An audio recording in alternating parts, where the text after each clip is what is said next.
Et c'est les coups de cœur culture de Christophe Combarieux. Bonjour Christophe. Bonjour Sylvia. Alors ce dimanche, vos coups de cœur vont à la musique classique avec un nouvel enregistrement du violoniste Renaud Capuçon, une nouvelle production des Capulet, des Montaigu de Bellini à l'Opéra Bastille, mais aussi au théâtre avec deux artistes seuls en scène. D'un côté, le comédien Hervé de Volder qui rend un hommage très personnel à Molière et à son personnage de Scapin. On va voir ça tout de suite. Et une humoriste qui monte, c'est Caroline Vigneault. Elle cartonne même à la Comédie de Paris. Tout à fait, j'adore ce genre de personnalité très Dr Jekyll et Mr Hyde de Caroline Vigneault. Elle est vraiment unique, et je dirais unique à plus d'un titre. D'abord parce qu'elle a un parcours exceptionnel. C'est une ancienne avocate avec tout le sérieux qu'on imagine derrière ce genre de métier. Elle s'inscrit un peu dans cette lignée d'humoristes comme Sylvie Joly, comme François-Xavier de Maison, qui un jour ont décidé de changer de vie et de, j'ai envie de dire, de péter un câble, comme tout le monde. On a envie de rire. Ils ont envie de s'amuser. Et tout d'un coup, ils sont partis dans une autre carrière. Et ça marche. Et ça marche très très fort. En plus, c'est une ancienne vie qui est une source d'inspiration permanente pour elle. Elle a choisi de tourner son ancien métier d'avocate en dérision. Et puis, elle est unique aussi sur un point. C'est que son affiche est assez exceptionnelle. On a rarement vu une affiche d'une humoriste à ce point dénudée et à ce point glamour. Voilà. Elle quitte donc la robe à tous les sens du terme. Et puis, elle nous prouve finalement que plaider ou être sur scène, c'est à peu près pareil. C'est du théâtre, toujours. Il faut captiver son auditoire, avoir de la présence, du charisme, ce qu'a évidemment Caroline Vigneault. En plus, avec son élégance, sa classe naturelle, eh bien, elle arrive à nous faire passer les pires horreurs. C'est très drôle. C'est en ce moment à la Comédie de Paris. En voici quelques extraits. Elle a fait une thérapie par les plantes.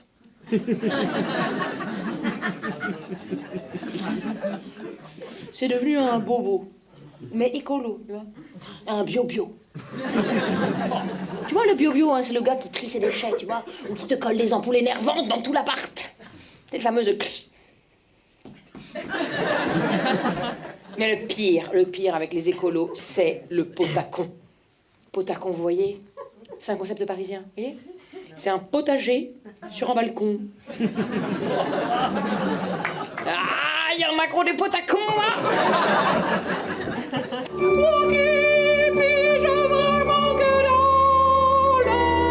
dans un autre langage verbal n'oublie pas de remercier Jésus pour t'avoir laissé la vie. Voilà, Pour la tonalité de ce dimanche. Tout à fait, tonalité papale. Caroline Vigneault quitte la robe, c'est donc en ce moment à la Comédie de Paris et elle sera à partir du mois de septembre dans la grande salle du Palais des Glaces. Allez, un autre seul en scène, radicalement différent cette fois, c'est l'hommage d'Hervé de Volder à Molière et à son personnage de Scapin, mais c'est un Scapin comme on ne l'a jamais vu. Tout à fait, et aussi incroyable que ça puisse paraître, Hervé de Volder s'est lancé un pari complètement fou, jouer les fourberies de Scapin tout seul. Vous savez que c'est quand même une pièce de théâtre, Oui. c'est pas un seul en scène, les fourberies de Scapin. Le pari était risqué parce qu'il y a un énorme travail d'adaptation. Donc du coup, il en revient à jouer tous les rôles. Évidemment Scapin, dont il a gardé absolument l'intégralité du texte, mais en même temps l'intervention de tous les autres personnages. Il fait même le décor, il fait le port, il fait le ciel bleu, il fait la mer. C'est un exercice solo malicieux, virevoltant, je dirais franchement carrément étourdissant. On a quelques images qui sont pas très très bonnes, mais je trouvais que c'était assez dommage de ne pas en parler. Ça intrigue en tout cas. Et je trouvais que le plus bel hommage, c'est quand même celui que lui rendent des profs de lettres que j'ai croisés à la fin de son spectacle qui m'ont dit, grâce à Hervé de Volder, on a enfin compris quelque chose à cette pièce. Donc voilà quelques images qui sont pas bonnes. On bascule dans le théâtre expérimental. On passe du privé. Rien faire, basta. Mais ne laissez pas me compter votre aventure. Assieds-toi, mon Sylvestre, assieds-toi. Oui. Oui, je sais cela. Que diable, te voilà grand et gros comme père et mère, et tu ne saurais trouver dans ta tête, forger dans ton esprit quelques ruses galantes, quelques honnêtes petits stratagèmes pour ajuster vos affaires, fille. Voilà, Scapin, avec dans tous les rôles Hervé de Volder. Il faut se dépêcher parce que ça se joue jusqu'à dimanche. Et donc la dernière des dernières au Lucernaire, ce sera dimanche prochain, 4 mai.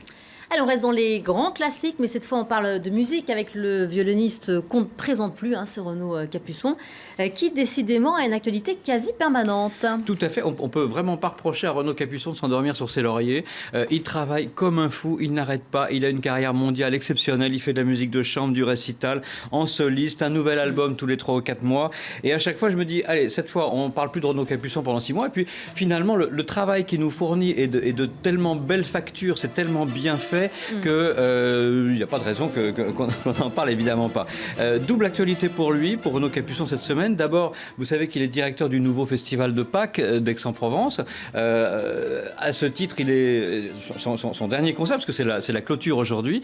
À ce titre, c'est normal qu'il participe au festival. Donc il aura ce soir une carte blanche qui lui est donc dédiée au Grand Théâtre de Provence. Et puis c'est un festival sur lequel on peut revenir peut-être une seconde. 22 concerts, 7 orchestres différents, des très grands solistes, Nicolas Angelich, Yo-Yo Ma, Martha Argerich, le chef Gustavo Dudamel. Donc c'est vraiment un festival vraiment, vraiment exceptionnel. Et puis, comme il a une carte blanche ce soir dans le cadre du festival, eh bien, il en profite pour donner la moitié du programme de son disque qui s'appelle Distant Light, qui vient de sortir chez Erato, dans lequel il fait une jonction entre les concertos pour violon de Bach et ceux d'un compositeur letton contemporain, Peteris Vasque, dont l'univers est assez proche de Crumb ou de Lutosławski. Voilà, je vous propose de découvrir un petit peu ces concertos de Bach par Renaud Capuçon.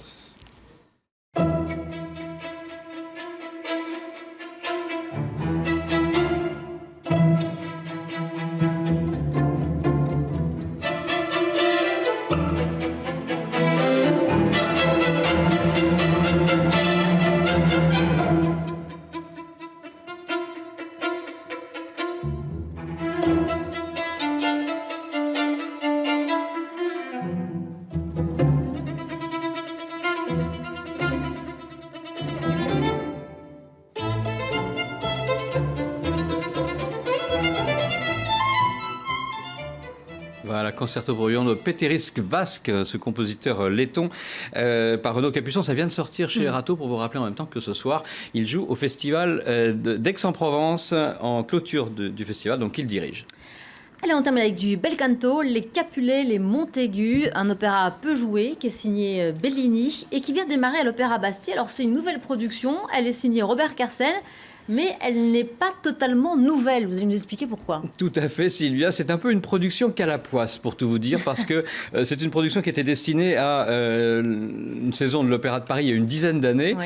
L'Opéra de Paris, à l'époque, se mettait souvent en grève, et cette production est tombée sur une période de grève. C'est-à-dire que seuls les gens qui ont assisté à la répétition générale ont vu 10 ans avant la vraie production de cette année de l'Opéra Bastille. Les autres, toute la série de représentations avait été annulée.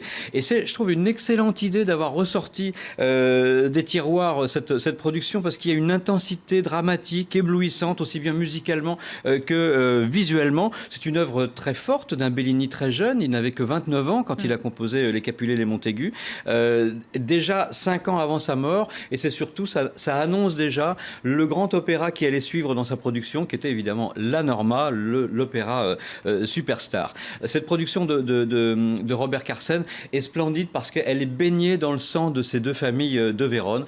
Voilà, je vous propose tout de suite d'en voir un extrait. C'est entre autres avec Karine Dehaye, une de nos meilleures mezzo françaises.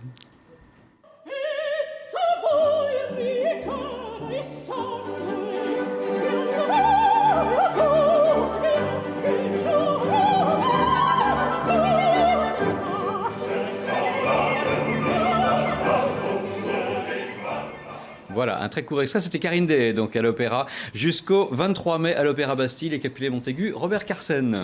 Merci beaucoup Christophe Combarieux, on vous retrouve dimanche prochain et on vous souhaite un très bon dimanche aussi. À suivre sur LCI, c'est un nouveau journal avec Nicolas Herbeau.